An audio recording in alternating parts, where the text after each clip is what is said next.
It's now my pleasure to introduce our second speaker of the morning, Gun Searer from Department of Computer Science at Cornell. I can't tell you how much I like a title that has the words promise, reality, and limits in it. Gun, welcome. Hi, thank you very much for having me here. WNCs is a very, very hard act to follow. I will try to give you my view on Bitcoin, which is a bit more nuanced, a little different. You'll see that I am, as a technologist, supremely excited about some of the things that WNCs is also excited about. And I also hold some reservations about Bitcoin, the currency. My particular claim to fame is that I did some early work on virtual currencies back in 2002. While they're cited quite heavily in academic work, I did not have the marketing foresight of creating a myth around myself, of calling myself by a pseudonym and so forth. And so I did not actually market the currency, the karma currency from 2002, to the extreme libertarian audience that somehow picked up Bitcoin and ran with it. So then, at some point in maybe 3 years ago or so, I took a critical look at Bitcoin, and I have the distinction, the dubious distinction of having found the biggest known flaw with Bitcoin, and I want to share that with you. And I will try to do what WNC said was going to take a whole day of a workshop to do, which is describe how Bitcoin works in about maybe 15, 20 minutes. And after that, I will try to describe to you a way to game the system so that you will all leave here able to actually hack the Bitcoin system and make more money than you should. So let's go into this, but I want to start from the very, very basics. So what is Bitcoin? Where did it come from?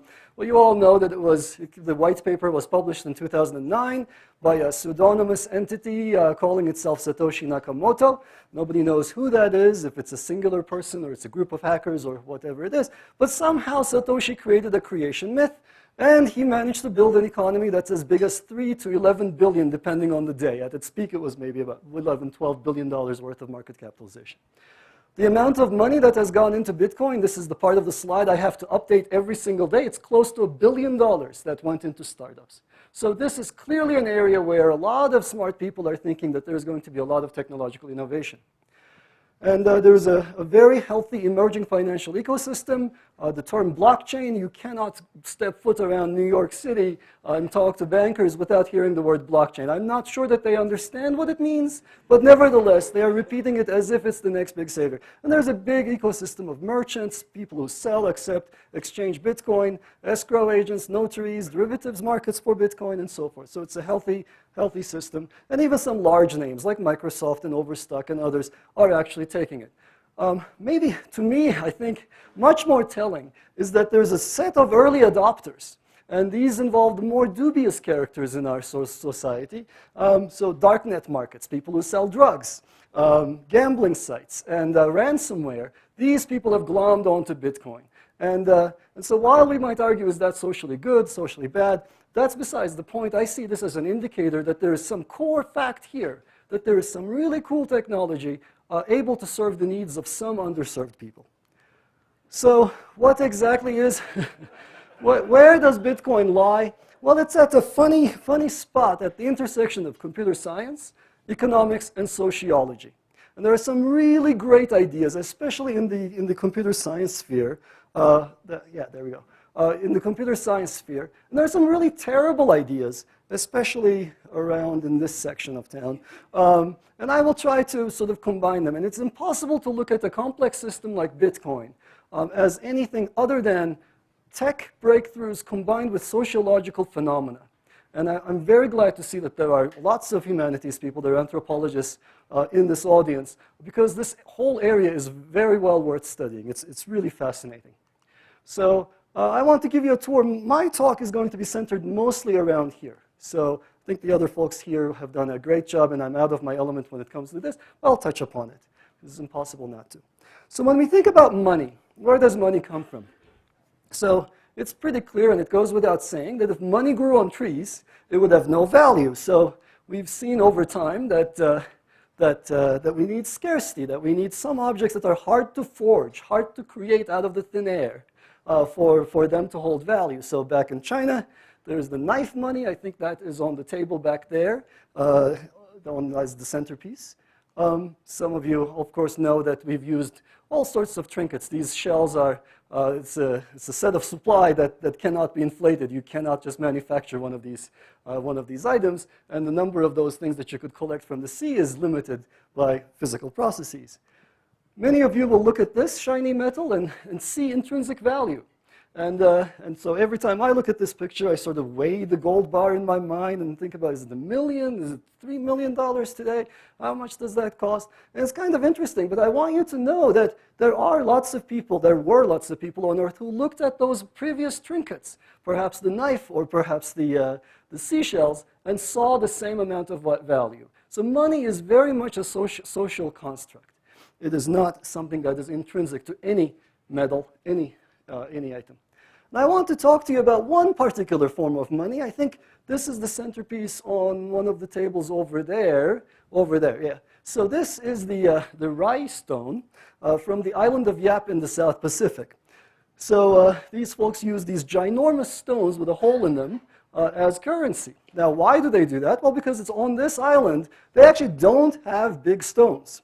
To manufacture yourself one of these coins, you have to go to the island over, carve a giant stone, ship it back on your boat, and then after that, you're kind of rich. And if you're rich, of course, you want to show your bling, let the whole town see it, and you can engage in trade. I want to buy your field over there for 3 of my coins, and you're like, okay. And we transfer the coins from my little balcony to your little balcony. But there's a very interesting phenomenon that was very well documented by a British anthropologist in the late 1800s that actually pertains to Bitcoin. So what happened back then when this fellow was actually living on this island was that a party of villagers went over to the island, the other island with the big stones, carved a giant stone, and were shipping it back to their island, to Yap, and on the way their boat sank. So then, the stone ends up at the bottom of the ocean. The folks who carved it make their way back to their island. And now there's a bit of a dilemma. What do you do? Because they expended the energy to actually carve that coin out. And, the coin's at the bottom of the ocean, so you can't see it. But nevertheless, it's just as real as the coin in front of your balcony. So now there's a call to make, and the villagers made a very interesting call. From that point on, they decided they would count the coin at the bottom of the ocean. So we all know, for example, that Jim's got the 2 coins in front of his balcony plus the one at the bottom of the ocean. And so when it's time for him to buy a field, he can give you that one. And we all, by consensus, agree that he no longer owns that coin at the bottom of the ocean. It's me because I sold him the field. So that, I think, is one of the earliest documented cases of a virtual currency. And Bitcoin will actually end up working on a principle identical to this. That is, by consensus, we agree that we own some asset. Even though we can't hold it, we can't name it, we can't see it. So let's see. As I said, it's impossible to talk about Bitcoin without sort of understanding the context in which it was hatched. And the needs for digital cash. So, as you all know, our lives are exceedingly online. We spend an enormous amount of time on the internet and engage in financial transactions, and these expose us to risk. And the financial industry has not been very good at innovation. As you well know, the last big thing they did was the Y2K problem, where they added some digits to the year represented in their systems. And that was really hard for them. And the kinds of technology they use today are actually kind of pitiful if you think about it. We primarily use credit card numbers, a string of digits that act as a capability to our stored value. And anybody who's in possession of that string of digits is just as good as you are at spending your money. And that puts the consumers in a very odd position of ever having to be diligent. You have to pore over your credit card statements every month to see if somebody out there hacked into Target systems or wherever else, stole your digits, stole your credentials, and ended up spending your money. This is not a good way to build a large-scale industrial society. In addition to this, I think this has been discussed before, the financial industry, I think Jim touched upon this, ends up extracting an enormous amount of overhead. Right? I think the number quoted was about $250 billion a year, and if you think about what they do for that money, it really boggles the mind. So not only that, especially sending money across borders is incredibly expensive. If you think about the foreign workers from the Philippines especially, the remittance market is one that is plagued by high overheads. So the foreign workers that make their money in places like the US who want to send money back home end up having to pay enormous percentages in terms of overhead. And of course, there is the issue of merchant chargebacks. If you were to talk to a Bitcoiner, this is one of the key driving forces for them. It is undeniably true that merchants have to swallow the costs of fraud. That is, if I steal somebody's credit card number, say from Target, and I use that person's credit card number to ship myself a laptop, well, then the charges are going to be reversed, and the merchant is going to be out the laptop that he just sent to the wrong person. And the costs of that fraud are now borne by the rest of us. So that is all, I think, undeniably true, and we need something better. So, but in addition to this, back around when Satoshi was inventing Bitcoin, it's important to remember the social zeitgeist and the sorts of things that played on his mind as he was devising both a currency system, both a payment system, as well as an economic system. He's devising both the Fed and the currency and the payment system. Think of it as the dollar and Visa at the same time. So what was going on there? Well, there are certainly some people who are financially underserved. Now, who are these people? They go by the name unbanked. And if we want to be charitable to Bitcoin, we think about people in Africa or people who are poor who don't have bank accounts. On the other hand, when I go to Bitcoin conferences, I meet and talk to people who cannot have bank accounts for various reasons. They typically want to shield their income from the government. And in some other cases, they're engaged in lines of work, I would say, that are not accepted by the government. So let's see. And of course, there was the whole issue of haircuts and capital controls. We all know what's happened in Iceland, Cyprus, Ukraine, Greece. And everybody feels some amount of uncertainty about the future of their economy.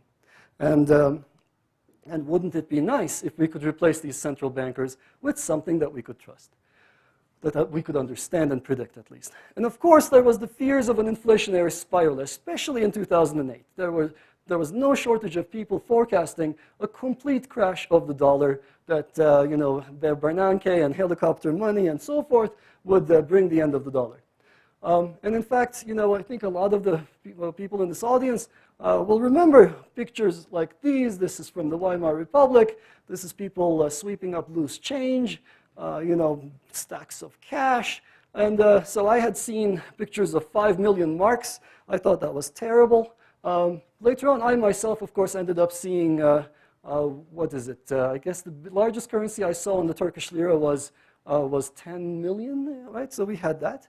But then Zimbabwe outdid all of us. This is a $25 billion currency bill. And I thought I'd seen it all, but now they have the $100 trillion bill. I have no idea how they keep track of all those zeros. So the fact, of course, is I think that we should all sort of get ourselves a little grounded. None of these fears came to pass. This is a graph of the US dollar inflation. It did not actually happen the way the naysayers were saying. But regardless, I think this actually played into the mindset of Satoshi as he was devising the system. And the Bitcoin philosophy, if you talk to Bitcoiners, goes way beyond a mere digital currency. They really believe Bitcoin is an alternative economic system that will take over from the dollar. And I want to, and they talk about tyranny of the state, the jackbooted thugs. And one of the sort of the brilliant things, I guess, that happened is that some of the Bitcoin proponents early on went to New Hampshire to the libertarian movement and convinced the extreme libertarians to buy into Bitcoin. And so that has colored this shape of the community. And it's changing over time, but you see a lot of those elements of extreme distrust of authority, extreme distrust of government, anywhere you look in Bitcoin.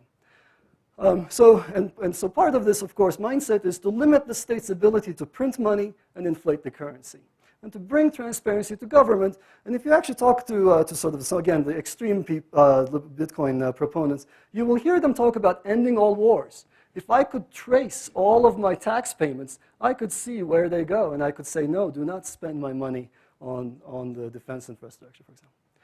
So let me just mention, this is my stance at least, that this is neither, that replacing the dollar, supplanting it with Bitcoin, is neither technically feasible, it's neither desirable or technically feasible. So there are economic obstacles, and I'll talk about these a little bit later on, in that Bitcoin itself is deflationary, and deflationary currencies end up being stagnant. People want to hold them as opposed to spending them. And it doesn't interface well with the current system. Our entire banking infrastructure is based on undo. I could always contest what happened and get the money reverted, whereas Bitcoin is just you do it once and it's gone. And so those two systems are very, very difficult to interface to each other. There are technical obstacles, I'll touch upon these later on again, of scale and security when it comes to Bitcoin. And of course, there's a social obstacle, which I think might be very interesting, and I think the comment was made that Bitcoin is an experiment in decentralized governance. There is no governance in Bitcoin, and it's up in the air whether the system will be able to evolve. So nevertheless, there is a fascinating core technology at the heart of this system. That's why all of us who have something to do with Bitcoin are very, very, very excited about the potential. And what I want to do is talk a little bit about that core technological innovation and talk about its limits. So, okay, what are the features of this money? I think I won't spend too much time on this. It's permissionless, it spans borders, you can send it from one location to another, there's no central bank, etc. So how does it work? That's really the question. And I want to spend a little bit of time on that. So if we were to compare how Bitcoin works to how traditional banks work, in a traditional bank, you go to a bank and you create a bank account by showing up, showing some identification. That gives you a bank account number that's routable, that people can deposit money into. And you can transfer money with authorized transfers that you issue. You are, for this purpose, depending entirely on your bank. Okay, so that is how the system works with traditional banking. Bitcoin will break this, and I will try to explain it to you, and I will take two shortcuts. I will not go into details of two mathematical constructs, but take them as a black box. One is public key cryptography, the other is crypto puzzles. But the analogy I will use for public key cryptography is that of a safe. Imagine that I could create a safe, just make one up of my own. And the safe I make, of course, is going to be very, very different from the safe that Peter makes. Okay, it's going to be a different color. I don't know, mine's going to be a little off, whatever. I'll make it out of wood. Yours is going to be out of steel or whatever. And but whatever it is, when I'm done with the safe, I and only I will be able to open it. Imagine that it has a hole in it where you deposit the money, goes into my safe, and on occasion I could open it and take the cash out. So that is really what public key cryptography gives me. If I could do this, I am no longer beholden to a bank account. I just create a safe and I say, hey guys, I have a weird striped blue safe out here. Put some money into it and I'll give you something back. I'll give you a book or whatever. So that's really the sort of the essence of what we call Bitcoin wallets. We identify users by the color of their safe, not by names. They don't have to show ID. You just create a container into which people can deposit money, all on your own without central coordination. So, and then that color of that safe is obviously not just a color, it's a very, very complicated number that is typically encoded in something that looks like a barcode. And as I said, the critical act here is that only the creator of the safe knows the combination to open it. So, okay, so far so good. This is a nice construct. If we just had safes, Peter would create one, I would create one, I would put some money into it, by saying essentially, by issuing a transaction. Right? Essentially what public key cryptography does is it allows me to sign a set of bytes that say, I, Günser, open up my safe, take out the money in it, and put 5 of it in that purple safe over there that happens to belong to Peter. So this digital signature cannot be forged, and it ensures authenticity. It ensures that I, and only I, who know the combination to the safe, was able to open up the safe and transfer the money from my white safe to his purple safe. And not only this, but there's a cool feature here. The transaction need not be a simple flat transfer of cash. I could actually write some code that goes with the transaction. And this is going to open up another area known as smart contracts. I could say something like, I could say the easy thing. I give Peter $5. I could say something much more complicated. I will give Peter $5 if the weather is good today. I will give Peter $5 if his safe already contains $5 million. Right? Suppose he's trying to crowdfund something. Suppose he wants to film a movie or write a book, and he needs $5 million. Well, I'm going to give you $50,000 only if you reach that amount. Otherwise, I want my money back. And I could encode this in the shape of a program. And that is not at all similar to anything I can do with my current bank right now. If you think about the kinds of checks I can write, checks are flat. They're simple. They go one direction. But a program that allows me to transfer money conditionally is an amazingly powerful construct. So you should stop me at this point and say, no, hang on. This is kind of crazy. What is to keep you from giving the same amount of cash to both Peter and Jim? And that is known as the double spending problem. So I could easily say, hey, I open my safe. There's some money in it, let's say $5, and I give it to Peter. But what's there to keep me from taking the same $5 and giving it to Jim as well? And we need a system for it, and this is one of the crucial things that Bitcoin does. Bitcoin uses a global ledger for making sure that nobody ever double spends. So the way this works is, imagine that there is a public, globally known ledger where Alice gives Bob 10 Bitcoins. Bob can then give those 10 Bitcoins to Charlie, and Charlie can give a subset of those Bitcoins to David, and so forth. This is a well-formed ledger, and everybody can agree that this is a reasonable, sort of money-conserving set of transactions. If Bob were to misbehave, and he were to say something like, I give Charlie 10 Bitcoins, that's good, and later on he says, I give David 10 Bitcoins, all of us can say, no, Bob, it's a crazy thing to do. You do not have those 10 Bitcoins anymore. You gave them to Charlie, remember? And we will not allow you to do this transaction. So one of the key things I think to remember is to remember that Bitcoin symbol that is almost everywhere, every time the mainstream press writes about Bitcoin, there's a big coin. There are no coins in Bitcoin. If there was a digital token that represented cash, I'd make a bazillion copies of it. I'd be a bazillionaire. So instead, there is a global ledger that keeps track of all the transactions. Now, I will try to sort of explain how this global ledger is kept track of, because that is the key idea in Bitcoin and the key protocol that one needs to hack if we're going to hack into the system. So this global ledger is known as the blockchain. A blockchain is simply a series of transactions that have been encased in stone, so to speak, in some time order that cannot be reverted. So we will need some kind of a protocol, and this was the genius of Satoshi. He came up with the protocol to create and maintain a blockchain. So what is it again? It's a public record of all transactions. It's also the mechanism by which new currency is minted. So the way the blockchain is going to work is we're going to incentivize people to maintain this blockchain by giving them coins when they do good work for us. And I'll describe what all that means. And this is the key thing that simultaneously incentivizes people to do the right thing to maintain Bitcoin. So how does this work? Well, it works like this. The participants in the Bitcoin ecosystem all run some software. And this software creates some kind of an overlay on the internet. So there are a bunch of machines that talk to each other and exchange transactions. So on occasion, they will say something like, okay, Gun wants to give Peter $5, Peter wants to give Jim $3, and so forth. Those are sort of circulated on this network. In addition, what we're going to do is we're going to take those entries in the ledger, chop them into what we call blocks, and create a well-ordered blockchain. And the process, the way this process works is as follows. So imagine that we have the tail of our blockchain right here. So imagine that there already exists a blockchain, and this is the last block on it.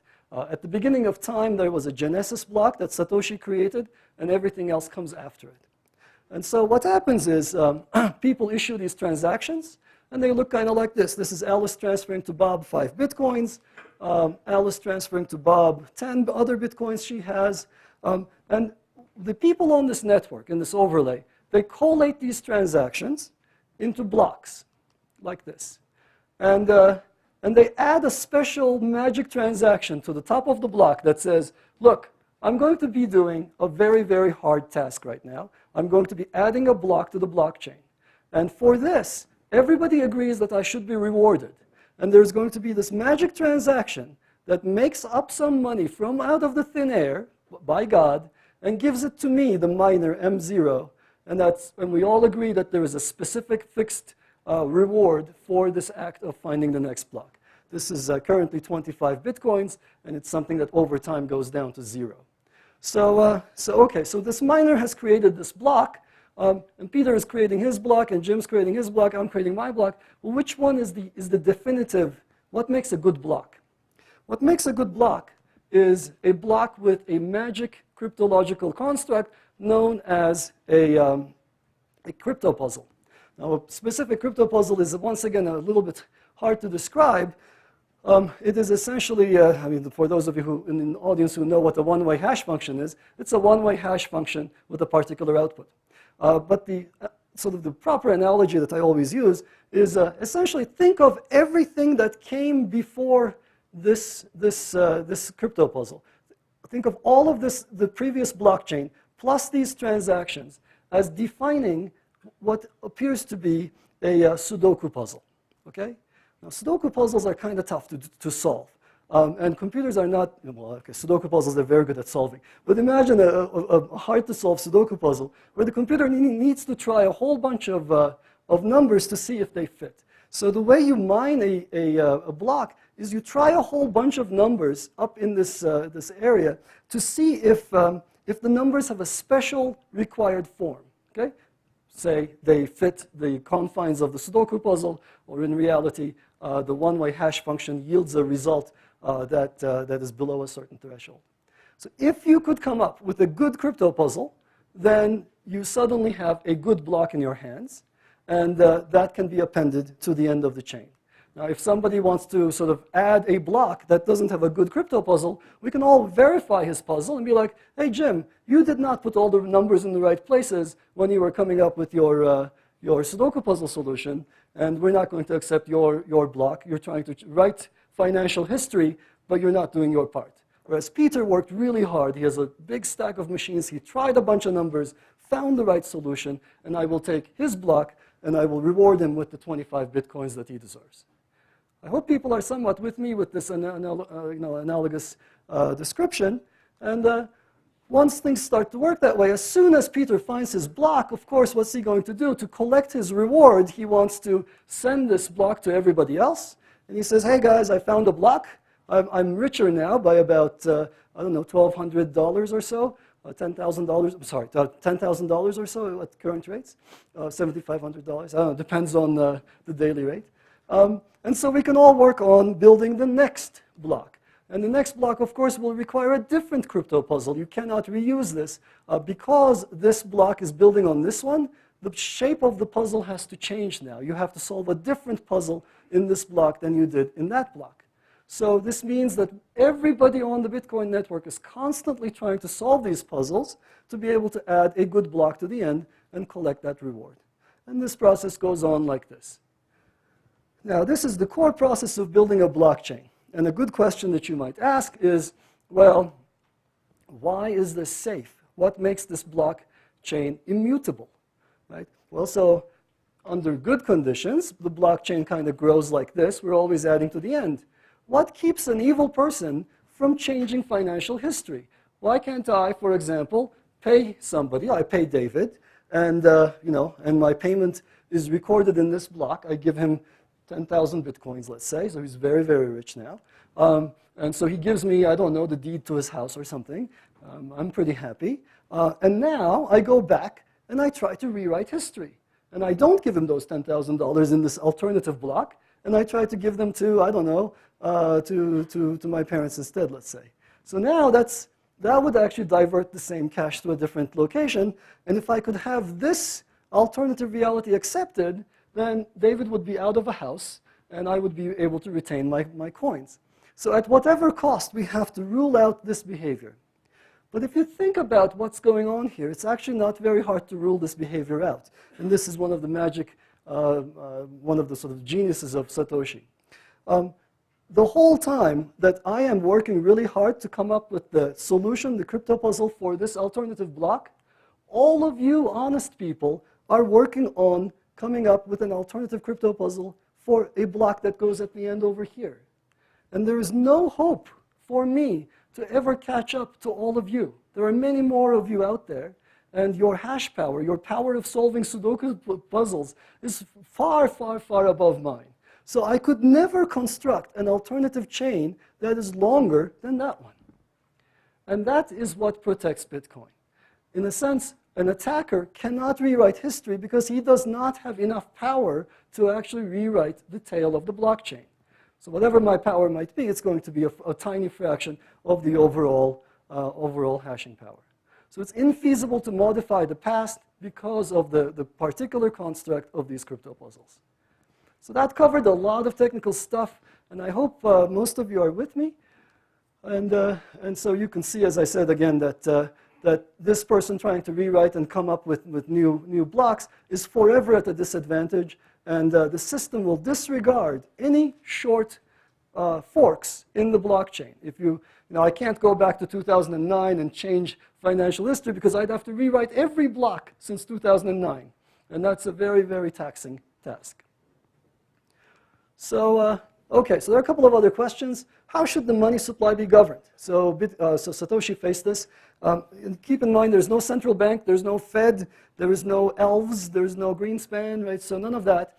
And so what he decided to do was to control the money supply algorithmically. So the rate of Bitcoin creation is fixed for all time. And so we were, for a while, it was 50 Bitcoins per block. If you were an early adopter and you jumped into the game before 2011, for every block you solved, you ended up getting 50 Bitcoins. Since then, and at the current time, we're getting about 25 Bitcoins. That number will get halved sometime soon in the next 9 months or so.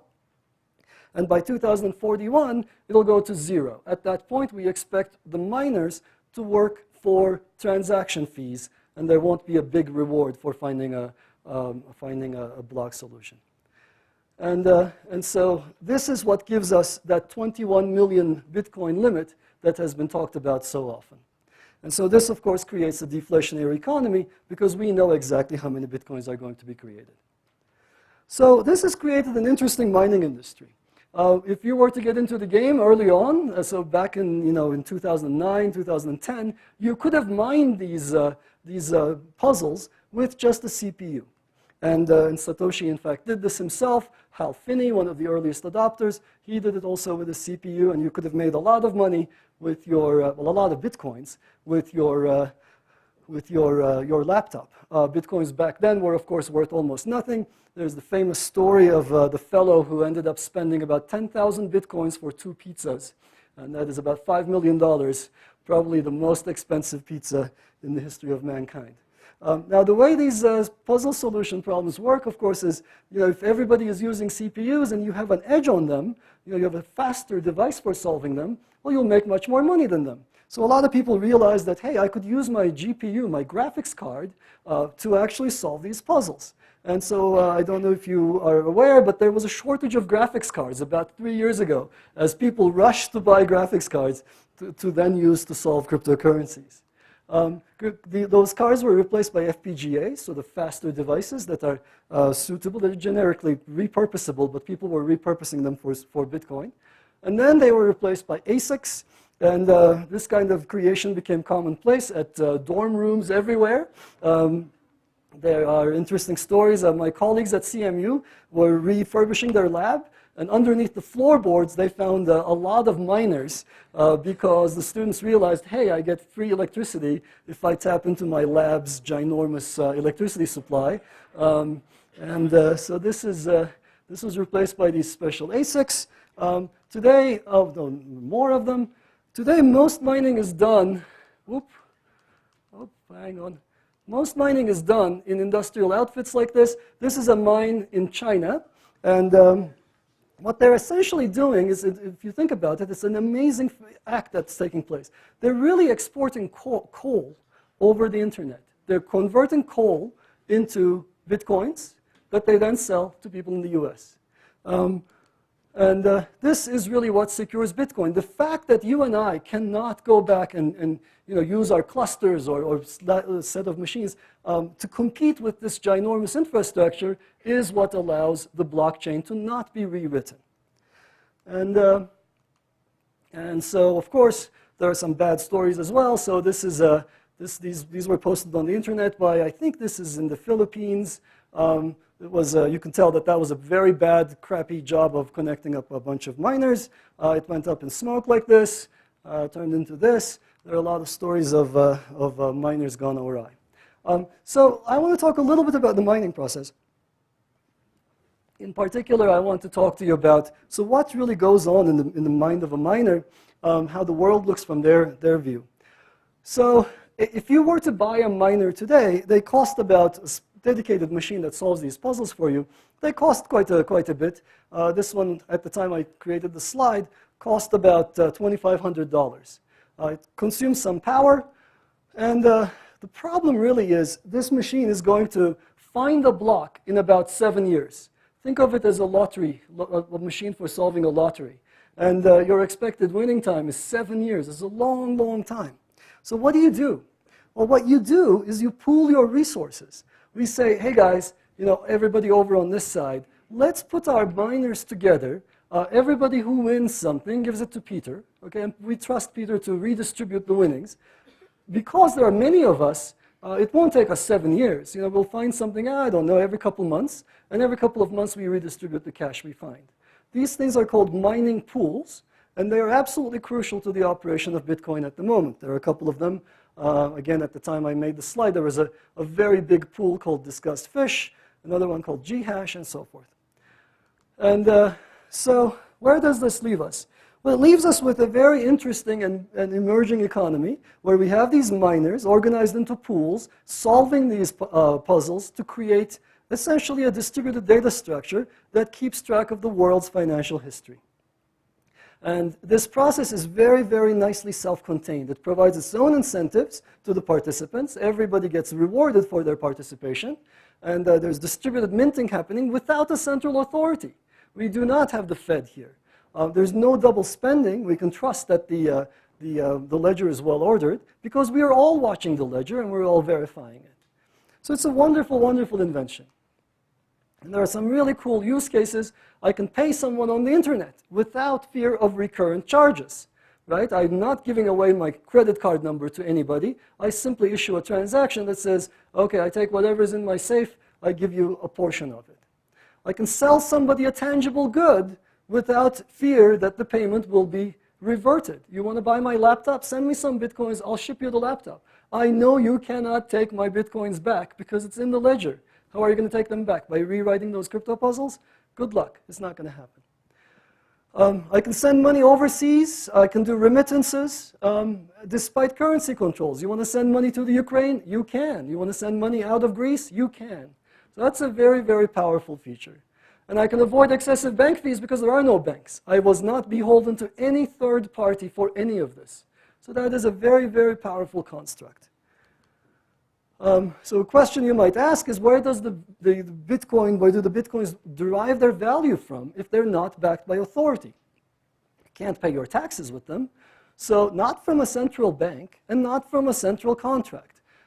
There's no fundamental price. But then again, there is no fundamental price for sharp knives or rice stones or gold or what have you. What's really going on is at any one time, some people are in need of Bitcoins, and they're buying Bitcoins for whatever it is that they want to buy for Bitcoins. And there's some kind of a flux going on. There's some velocity to that process. And given the supply and demand, there's a price point, and that happens to be at about 340 right now. So it's essentially the same construct that gives gold its value. Gold is also something that is mostly not used, except for very, very small uses. It's not even used in dentistry anymore. In electronics, it's used a tiny bit. So the Bitcoin price then has been all over the place because the supply is fixed and the behavior of the users can then make the price, the spot price of Bitcoin fluctuate so much. And of course, it's in widespread use. This is a snapshot of the Silk Road. I'm sure everybody has heard of it. Well, so people have been cramping down on them. But there are many, many more darknet markets today than there ever have been. So there's quite a bit of demand for Bitcoins. So what I want to do next is talk to you about how to game the system. I think we kind of understand how this blockchain process works, of how we append things to the end of it. I want to talk to you about our work. So let's see. So let's revise like the state of the world as of 2 years ago, before we did our work. So the expectation then was that in the presence of an honest majority, an attacker that's a minority of the hash power is unable to rewrite the financial history of the world. So that is, people believed that somebody with a small amount of mining power would not be able to profit by gaming the system. That deviations from the protocol that Satoshi came up with were not going to pay off. And we showed that these beliefs were false. We showed that there's a way to game the system. And I want to describe to you how it works. The particular thing that we came up with is very similar to a winning strategy in blackjack. Okay, so I will describe to you how it works. It's not always going to lead to a win, but in expectation, the win is very, very high. So how does it work? The intuition is that by following not the protocol that Satoshi wrote, but the particular strategy I'm about to explain in 2 seconds, you can actually trick the Satoshi people to actually work on stale puzzles, to actually waste their effort, to come up with blocks that are then discarded and get more of your blocks into the blockchain than theirs. And that way collect more of the rewards than them. So we will take some risk on occasion, but we will come out ahead under certain circumstances. So how does it work? Well, it works like this. So in the Satoshi protocol, when we come up with a block, we shared it with everyone, and everybody cooperatively then moved on to the tail of the new blockchain, and we all built on each other's work, and everything was great as long as we did that. Now I'll show you what we can do. When you come up with a block, don't tell everyone. Keep it in your back pocket. We're taking a risk, right? We're not immediately banking the results of our hard labor, which was the solving of this crypto puzzle. But when I find something that goes at the end of this thing, I just keep it secret. So this is my secret block, and I'll keep it in my back pocket, and I won't tell anybody. With some luck, I'll be able to get a second block ahead of you. So all of you are trying to build on this red block. You're trying to come up with a new puzzle. Let's suppose that I got lucky, and I'm 2 ahead of you. I'm in a very, very advantageous situation right now. So if I'm 2 ahead of you, and let's say Peter comes up with his own block, and he says, hey guys, I found my block, haha, I'm telling all of you, and that's because he's a nice, honest fellow. I say, oh, nice, Peter, I'm glad you worked so hard to come up with your little blue block over there, but I've got 2 in my back pocket, and I will just plunk them down on the table, and I will cause his block to be pruned. He looks like he was trying to rewrite past history. I look like I had a far longer chain. I am far ahead of him. And all of you honest folk will have to adopt my long chain, because if you were to do anything else, you'd open the door for people to rewrite the past, and you can't do that. So this is a clear-cut case where this strategy is a win. Now there's another case. Of course, I could be 3 ahead. If I'm 3 ahead, it's even better. I always win in that case. He comes up with 1, I come up with 1. I reveal 1, and ultimately I'll reveal the next 2, collect all of the revenue. There's one case where the winnings are sort of up for grabs. So that is the following case. What happens when I have just 1 block, and Peter comes up with his block? Okay? So this is the case where I took a bit of a risk, and now Peter and I are somewhat on equal footing. Right? So it's not clear what's going to happen from this point on. I should immediately make my block public, and I should try to race with him. Right? So he's got a blockchain tail. He's trying to convince the people in the back of the room. I've got my thing, and I will try to convince you to take mine and not his. So what can happen from here? Well, a couple of things can happen. Let's explore all the options. Right? We're scientists. So one thing that can happen is I get very lucky, and I myself will build on the block I found. So I will build on it, and I will collect all the revenue. Peter gets nothing. Another option is I convince one of you honest folk over here. I get to you before Peter gets to you, and you hear from me first, and you build on my orange block. And therefore, you guys collect one revenue, I collect one revenue, Peter gets nothing. So this is also an okay outcome. There's a final outcome where Peter ends up getting to Jim, let's say, faster than I can. So Jim builds the next block. Peter and Jim get the winnings, I get nothing, and I lose a lot of work. That can happen too. So if we were to do the math on this, then we can see when the winnings are going to come in. So we derived, we analytically derived the solution for what happens when there are people engaged in this strategy. We also developed a numerical simulator. Now, the Bitcoin community being what it is, they don't trust scientists. As if you say, hi, I'm a professor, they're like, okay, already I don't like you. So they did not believe our solution at all, and they actually crowdfunded another person to rederive everything we derived and to build their own simulator, and that simulator verified everything we did, which was really funny to watch. Where, like, my grad student was like, why don't they just pay us? It's like, we'll give them, why all this crowdfunding? In any case, there's some kind of analysis to be done. I won't bore you with it. Let's look at the results. So this is what's supposed to happen. This is the size of the mining pool. So we all pool our resources, and we all have a percent, in this case a fraction, of the hashing power, right? So if I have 10% of the hashing power, I should make 10% of the revenues, 20% of the revenues. This is what happens when everybody follows the Satoshi protocol. This is a good, well-designed distributed system.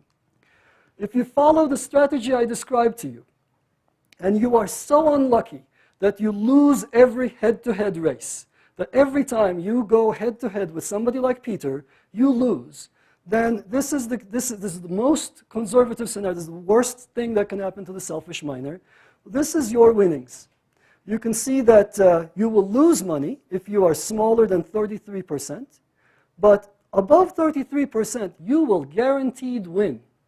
And with essentially, let's say, 49% of the hash power, you collect 100% of the revenue in the system.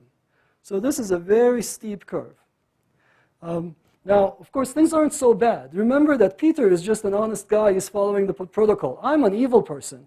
I'm doing selfish mining, and I will not behave the same way he does. When I have a block in my back pocket, I won't sit idly here. I will create a little minion next to each and every one of you, and I will give him the block in my back pocket. So poor Peter is going to slowly try to disseminate his block. Meanwhile, my minions are all next to you, and they're going to give you their blocks very, very fast.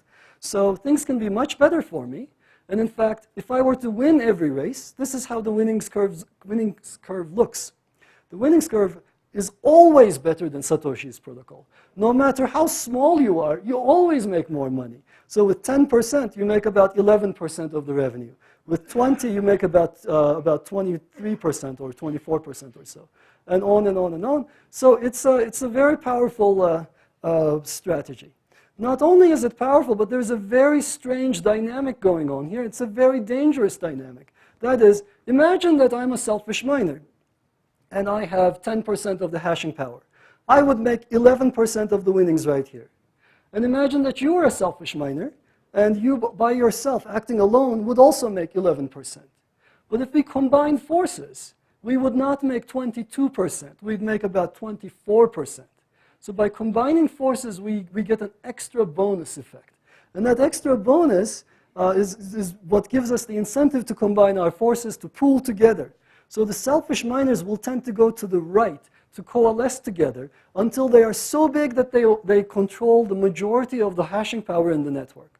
And once somebody controls the majority of the hashing power, because of the nature of this appending process, they control the financial history. They can go back and rewrite it because they are faster than everybody else.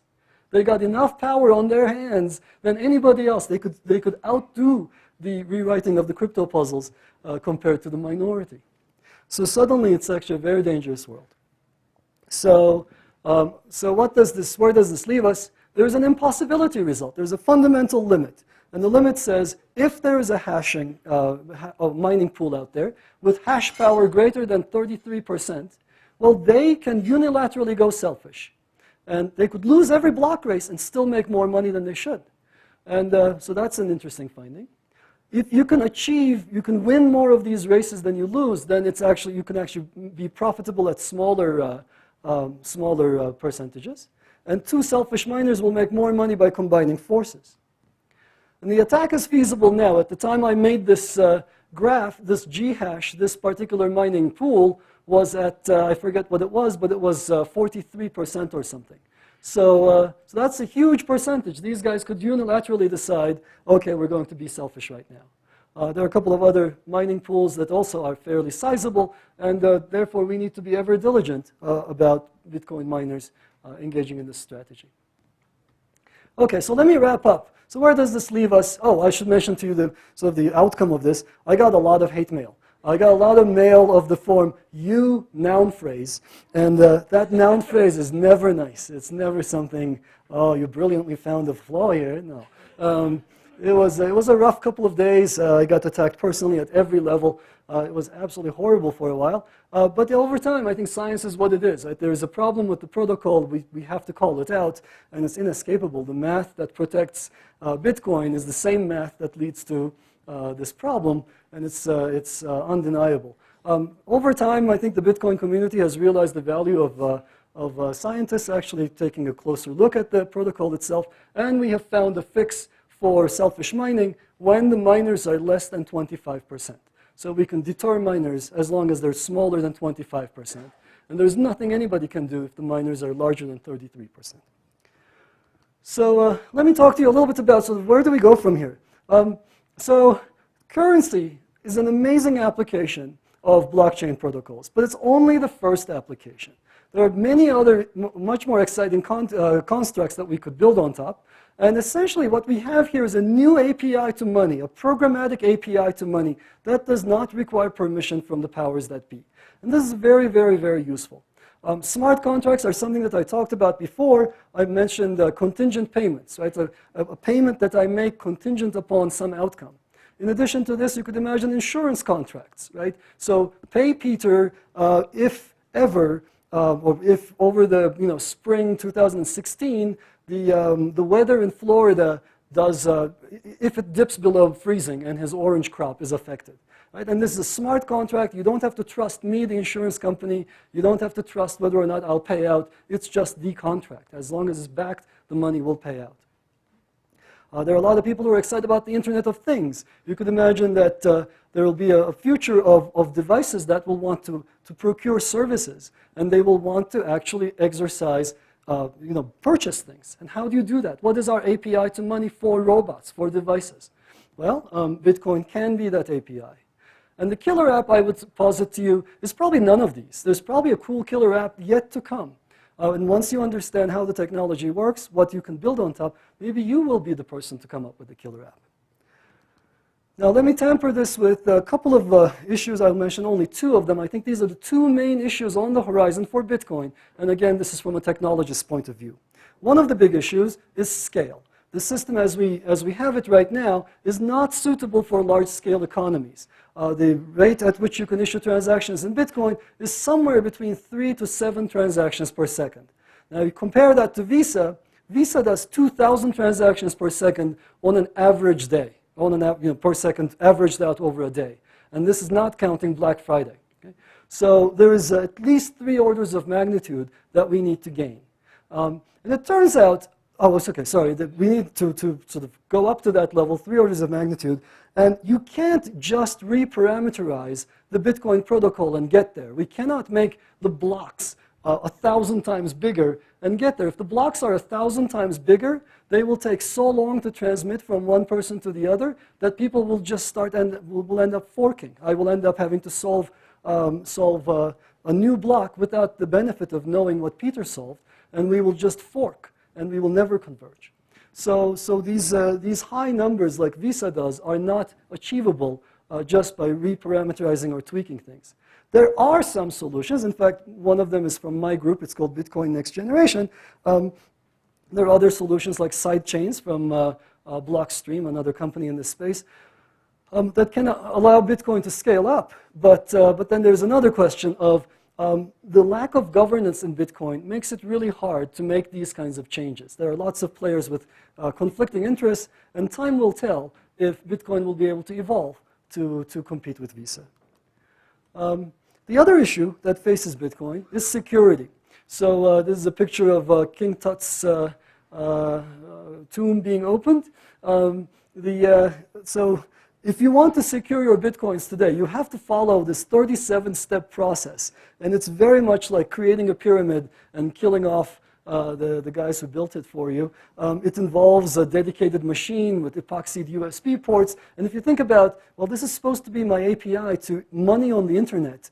Why am I using a dedicated machine off the internet with epoxied ports to keep it secure? Just doesn't make sense. The bottom line is our infrastructure that we've developed for whatever we use the internet for is not secure enough for high-value assets. And we need to sort of address this somehow. Now, the one funny way in which this has been addressed is Bitcoin has become a universal bug bounty. It used to be that, for example, I was a grad student, I found a flaw in Netscape, I wrote to the guys at Netscape, they said, well, it's not a real bug, blah, blah, blah, and then we went back and forth, like, no, it's a real bug, and then finally they gave me a bounty. These days, you don't do any of that, right? If I know a way to break into David's machine, I break into his machine, I steal his Bitcoins, I move on, and I don't even look back. There was a very interesting study by my colleagues, Nadia Henninger and friends, and Adrian, actually. Nadia and Adrian are two of what I think are the smartest young cryptographers in the world. And they looked at this one particular problem that affects elliptic curve cryptography that's used in Bitcoin. And they found 318 instances of people engaging in this, being plagued by this problem on the Bitcoin blockchain. So the grad student doing this study got really excited. He was like, oh, I found 318 accounts where I immediately know the private keys and I could usurp all the money in that account. And then he realized there was no money in any of those accounts. Somebody else had swept through, and that person is clearly smarter than, well, as smart as Nadia and Adrian, just, but he's not publishing papers, he's just collecting the cash. Somehow we need to make sure that our infrastructure is secure enough to hold these private keys that are so crucial to the operation of Bitcoin. So I think this is the end of my talk. I hope I sort of try to convey to you the excitement of the core technology. I try to give you a balanced view of where the flaws are, where the gotchas might lie. And I think I want to leave you with the takeaway message that there is something really cool going on here. You do not get this many people this excited about any technology unless there is something really neat going on. And yet it's something that comes with caveats, and the caveats are both technological, sociological, and economic. With that, I'll conclude, I think.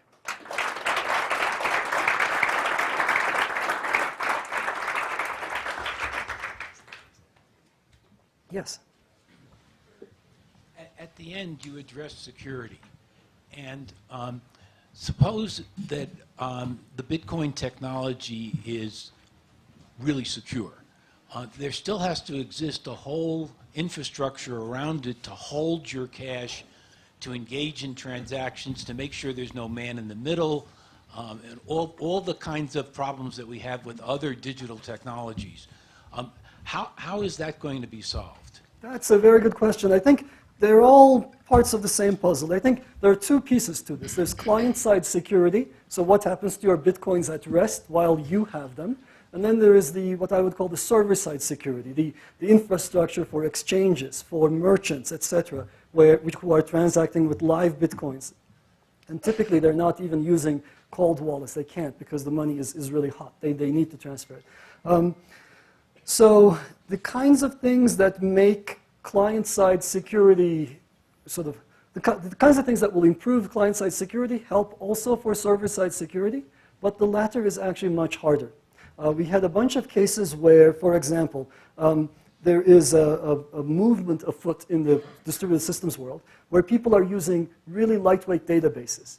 And these lightweight databases are not like the databases we know from the 70s. They are much more prone to issues. And again, there was a flurry of attacks where people took advantage of, essentially what they did is the oldest trick in the book. You start out tens of thousands of transactions, and all of them for a very small amount, right? And what's a transaction? So it's something like, take my money at this exchange, subtract a Satoshi. And you have tens of thousands of them. And one big transaction where you'd say, take my money, let's say 100 Bitcoins, subtract all of them. And these databases don't give you that isolation that old databases gave. So if you got lucky, your 100 Bitcoin would be subtracted, issued out, and it would write back 0 Bitcoins. But then that write would be overwritten by the Satoshi subtraction, and suddenly you would look like you had 99.999 Bitcoins, even though you had gotten out 100 BTC out. So, there are problems at all levels of the stack, at the database, at the web server, at the full stack level, and we need to get to a point where they're secure. And it'll take time. There's no easy panacea on this front. Yes? What does quantum computing do to this whole thing? Good question. So Bitcoin is based on elliptic curve cryptography, which is very efficient, very fast. Quantum computing would undermine elliptic curve cryptography. Luckily, it's ways out. And as we get closer to a quantum breakthrough, I think it's possible. Okay, so there are two things. We have crypto constructs that are quantum safe. So lattice-based cryptography, for example, would be immune to attacks that we know of at the moment using quantum cryptography. So if the quantum breakthrough was something that comes with a lot of warning, then we would be able to sort of transfer the value on the Bitcoin blockchain to its quantum safe equivalent using lattice crypto, for example. But if it's an overnight thing where somebody breaks everything, well, then we have an issue. I would say that we not only have an issue with the Bitcoin blockchain, we have an issue with just about every other infrastructure on the internet. And so there's, that's a pretty big doomsday scenario.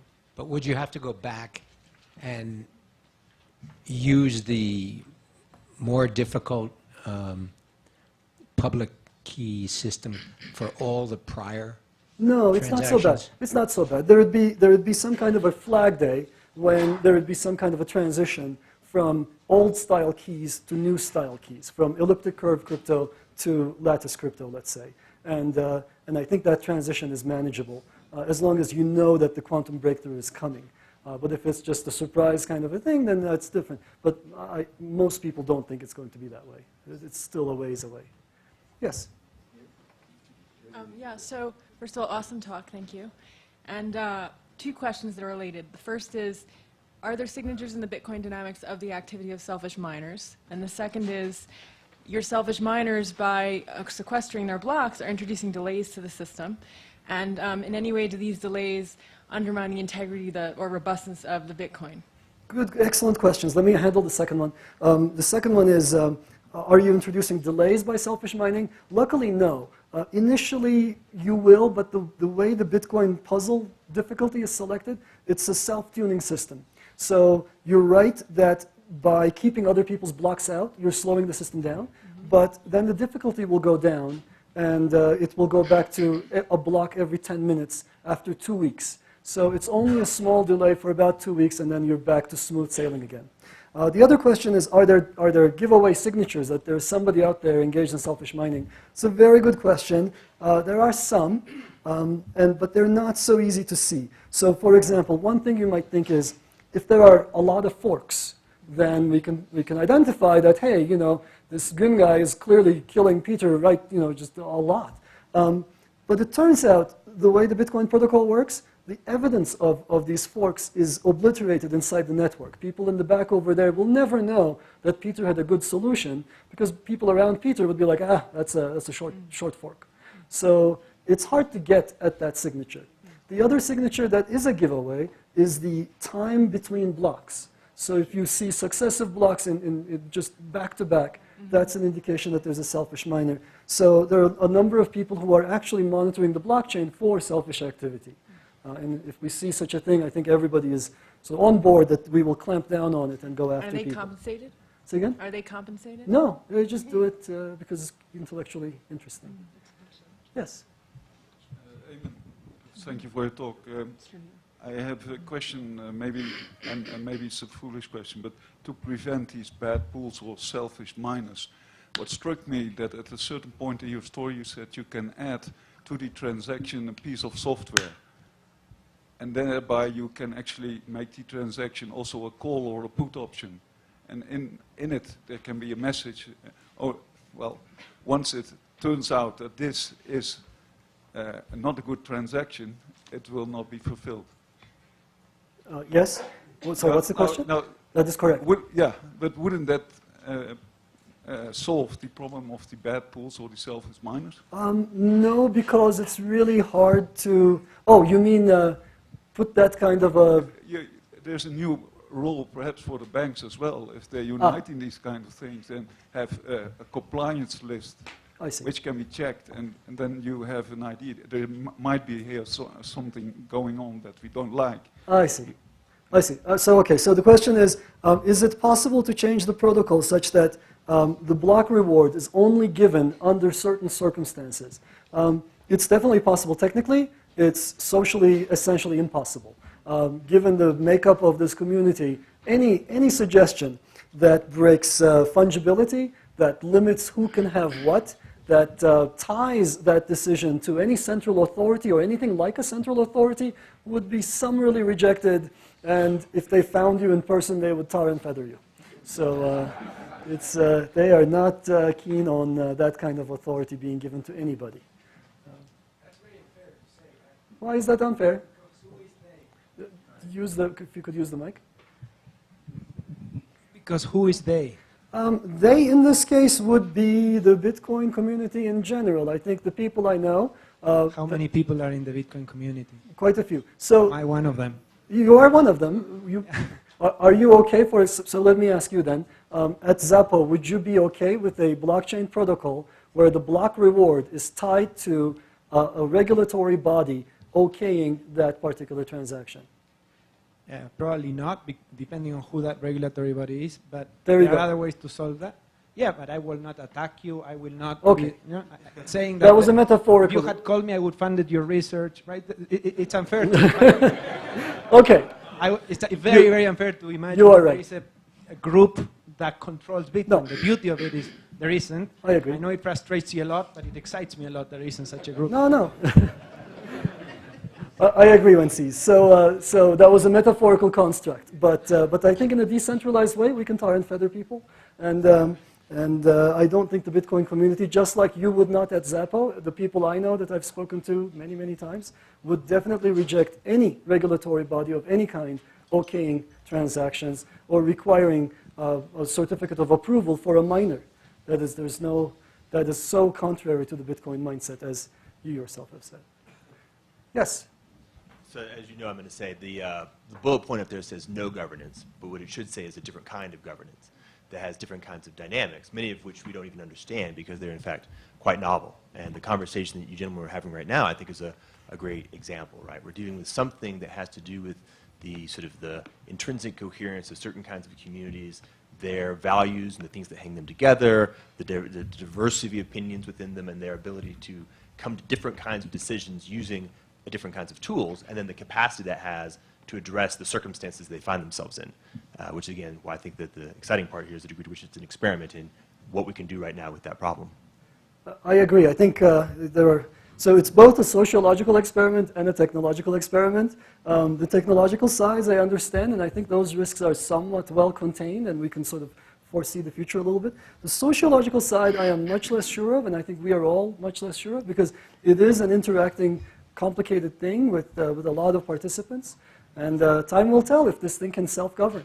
Right? It has done amazingly well. There have been real big problems that arose. For example, there was about a year and a half ago, there was an unintended fork in the blockchain. Right? The financial history diverged, and this is essentially, a big disastrous situation. Which one do you trust? Did he transfer the money on the left fork, or did he not transfer the money on the right fork? Which one do we take? And who's there to decide left or right? But somehow that disparate community of devs, of merchants, etc., came together and said, that's what happened. We're going to write this off. We're going to transfer the things that happened on the left fork to the right fork, etc., and in some orderly fashion dealt with that enormous crisis. And I think that gives me some hope that this thing can self-govern. But again, time will tell. Yes? So one of the advantages that people cite for Bitcoin is the anonymity of the transactions. But we've seen in other big data sets that are supposedly anonymous, that tools from, say, network science or machine learning can actually de-anonymize the data sets. Do you see that as a vulnerability in Bitcoin? It's an issue. It's definitely an issue. So I have some colleagues who are looking at blockchain analyses. It is, so Bitcoin is pseudonymous, not anonymous. So I can create a wallet, right, an address, and that address is just something I created, and it's not necessarily tied to any identity. But my pattern of activity over time can give it away, right? If I send you some money and you know I sent it, well, you know exactly who that address belongs. You know it. Other people might not know it, but over time, things can leak. And there are some concerns here. For example, you're paying your landlord, but your landlord might be able to see that you are getting how much money you're receiving at your address if you're not careful. There are some tools against this. There are tools for anonymizing transactions. So there's some technological fixes for this. And there's been some great work on trying to de-anonymize people, done mostly by Sarah Michael John at University College London, a bunch of other people as well. It's a fascinating area, and it is an area of open research. Yes? Could you ask the room, please, how many people own a Bitcoin? Oh, yes. How many people own a Bitcoin? I do. Just one? Oh, no. More. One or more Bitcoins. I see. Well, I think that says something. What does it say? I think it says that enough people are willing to take the speculative risk with at least a small part of their capital for the asymmetric reward that I think you noted. And I did not expect that number to be so large. Did you? I wasn't sure. It is a bit of a self-selected audience, so I was curious. No, it's great to see. No, that's great to see. As I said, there is a very cool core tech construct here that is not going away and is very neat. Can I just ask a follow-on question? Of the people in the room who own the microphone, oh, sorry. How many bought it like right now? Of the people in the room who own a Bitcoin, one or more Bitcoins, how many have actually used it for a real economic transaction as opposed to a kind of, I bought it to see if it goes up in price speculation? What proportion have actually bought something with it? Good question. Okay, that's an interesting statistic as well. One big Bitcoin purchase. Those alpaca socks, they're not alpaca. First things that people bought. Yeah. So one of the first merchants on the Bitcoin network was an alpaca sock maker. And so that gets cited quite a bit. Yes?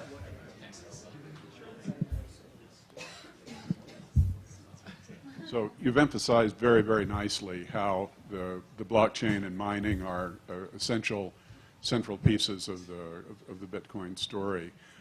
Yet, as we've heard from Melanie in earlier questions, and as you emphasize here, mining is expensive.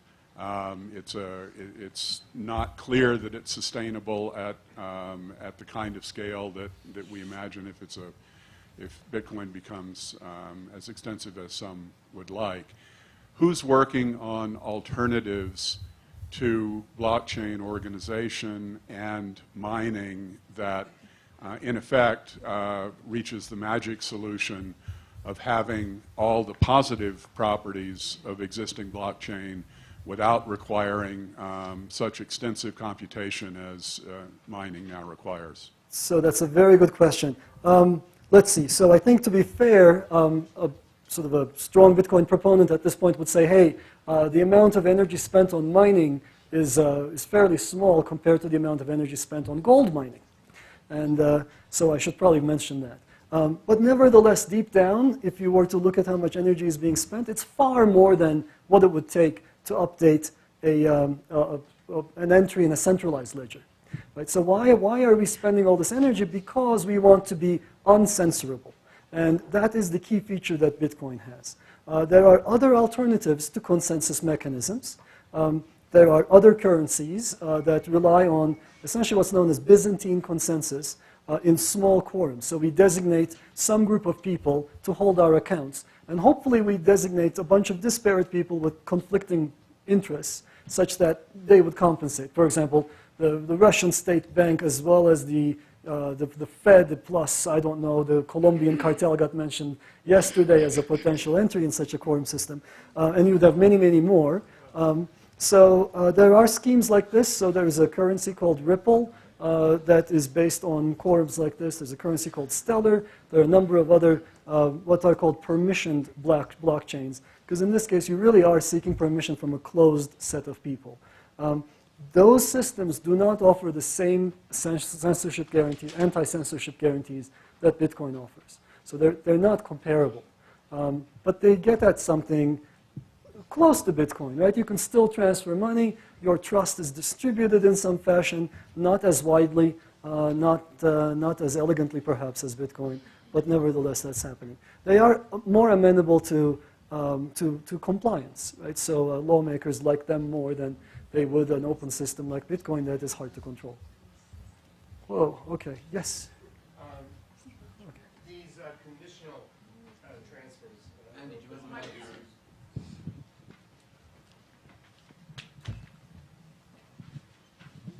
Thank you.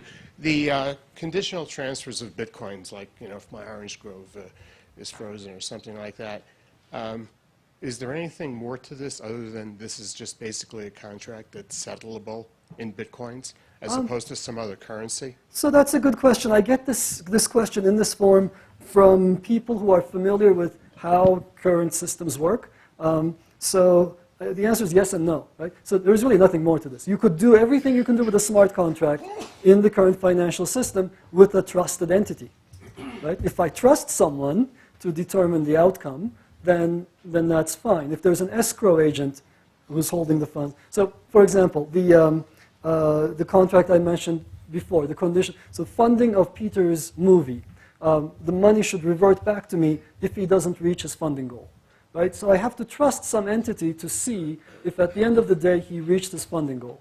Whereas with a smart contract, I don't have to trust a single entity. We all validate the set of transactions. We all, in some trustless fashion, revert the money back. And maybe it's probably me, I don't understand. Who's going to validate whether or not the guy's orange grove froze?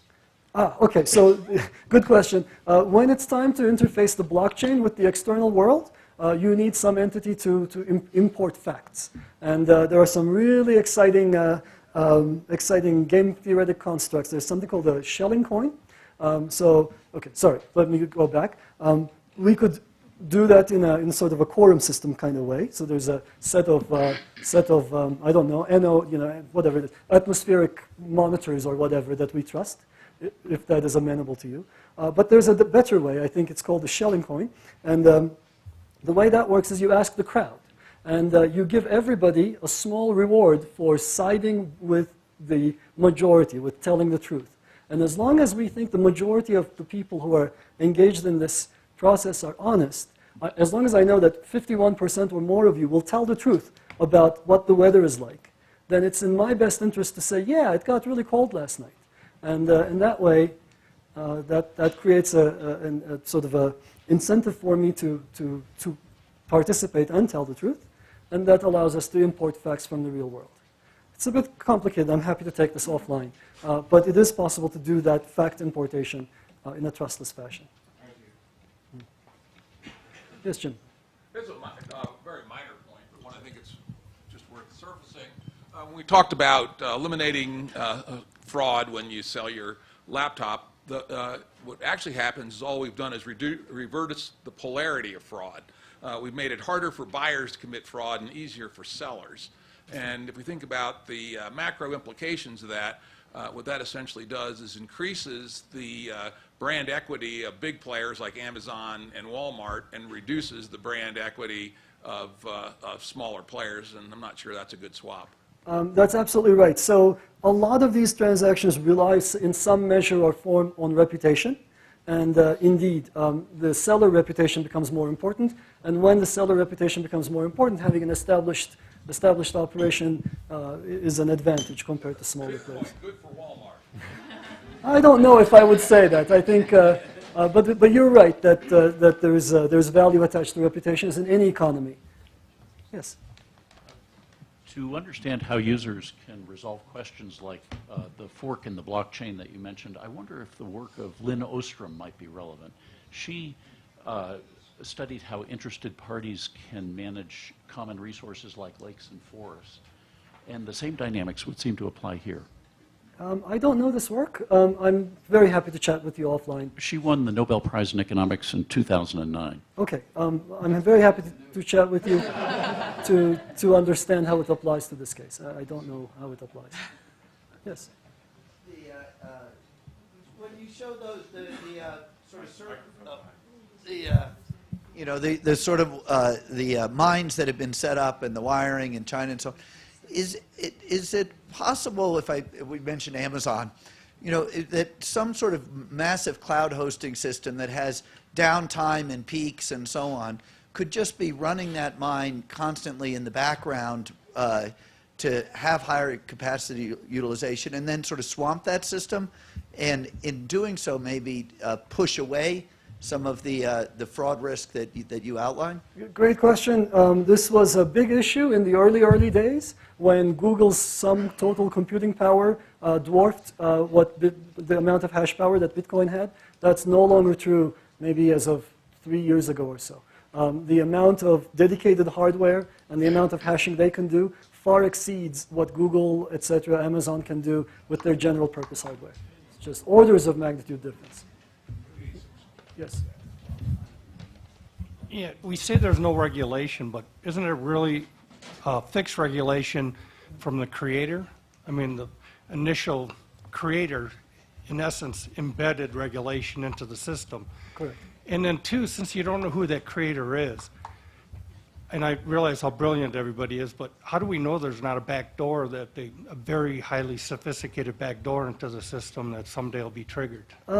Okay, so we can see the code is open source. We can see the policy, so you're right that there are policy decisions embedded. The currency release process is a fixed function, right? But you can examine the code, and it's very straightforward. There is still the issue of, is there a backdoor in the cryptography used in Bitcoin? A lot of cryptographers have looked at the particular elliptic curves used in Bitcoin. They are non-standard, but there are no known flaws, and if there were some, people would be up in arms immediately. It seems like that is not where the weaknesses would lie. Yes, Peter?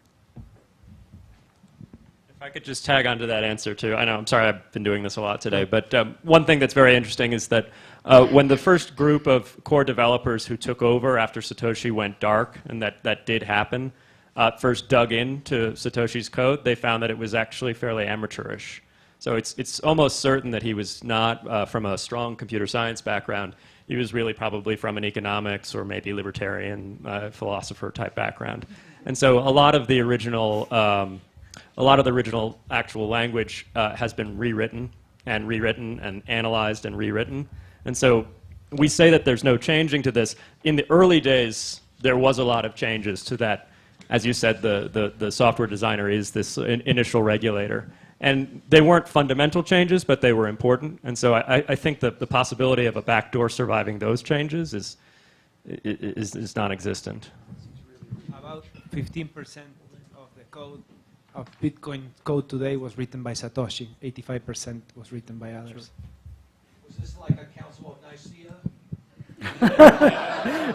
Is this a Council of Nicaea is the question. No, the code is under constant revision like all open source projects are. But then there's a question of who really governs the code, because the code and the protocol encased in the binary is sort of the system itself. There are about a very small group of developers and 5 people with decision-making power who really controls it. So if you want to think about the priests of Nicaea, well, there is an analogy there that there is for the reference client. Miners don't have to run necessarily. You can choose to run your own Peter coin at any moment, and your Peter coin will not be accepted or seen by other people. So. Situations in which those 5 people decided to do something that the miners did not adopt, right? So it's not those 5 people don't have any power per se. There is a social consensus that governs what happens, and the social consensus is in a very, very large way dictated by the core developers.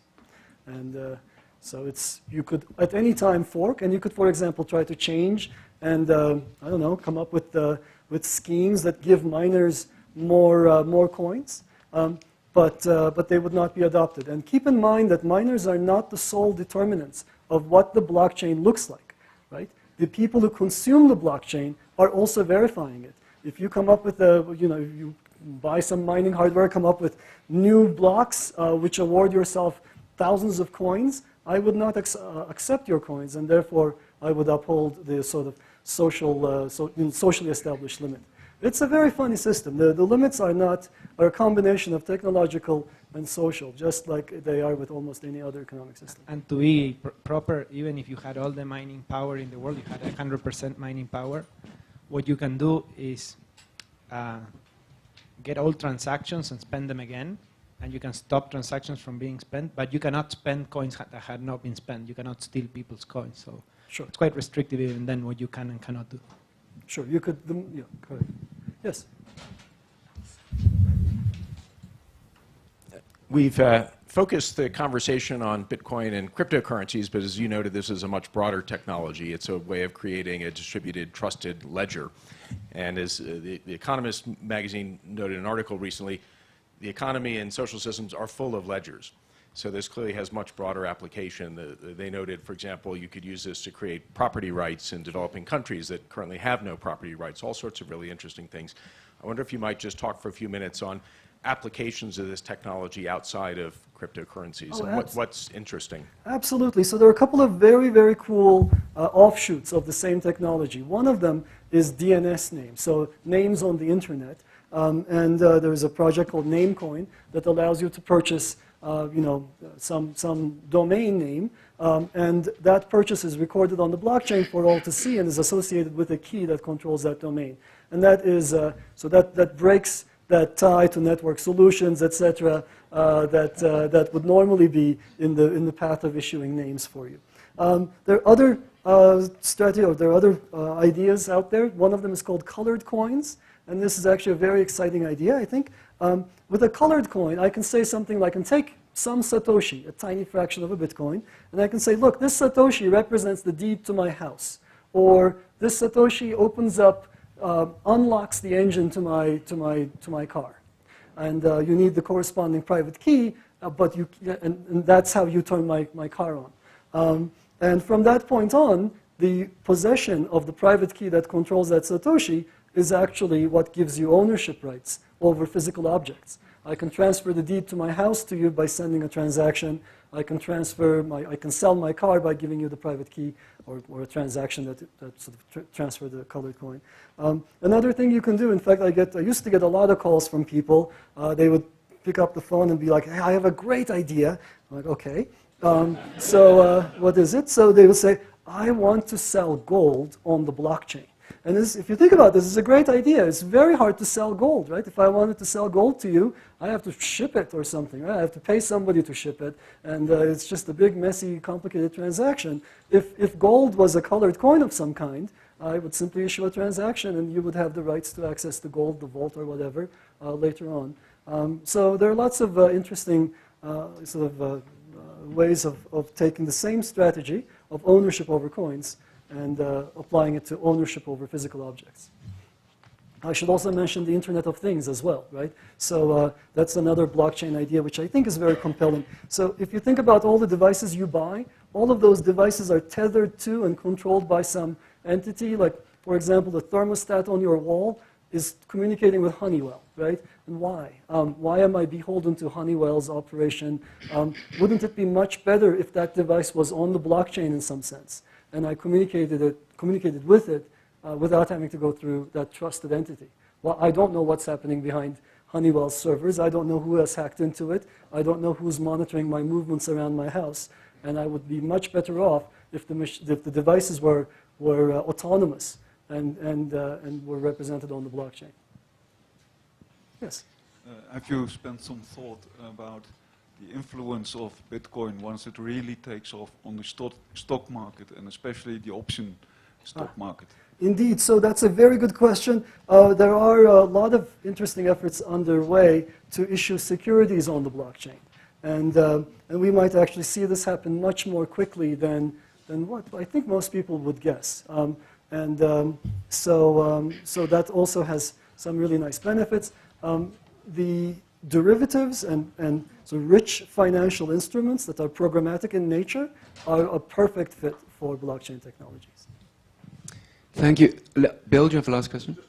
Good. What's your subjective probability that Bitcoin fails? That's such a hard question. Subjective probability that Bitcoin fails. I don't think it'll fail. I think what we're going to see is it's going to evolve. The core technology will always be there. We'll be using something that embodies the same core tech ideas. Bitcoin might, with some probability, get pushed aside, and the currency, the Bitcoin with a small b, the currency, might just be relegated to certain niche uses. But no matter what happens, the core technology will live on in some shape or form. So I haven't answered your question. I don't know the probabilities. I would say maybe probably the opposite of Lindsay's. I would say 80% that it's going to get relegated to a niche use. And again, 80% that we will be using blockchains, not with Bitcoin, but with some other setting, and doing cool things with them, but again, not using Bitcoin the currency. So thank you, Emin. That was another second fantastic talk, and you took very technical material and made it incredibly transparent to all of us. Thank you very much. We now have lunch.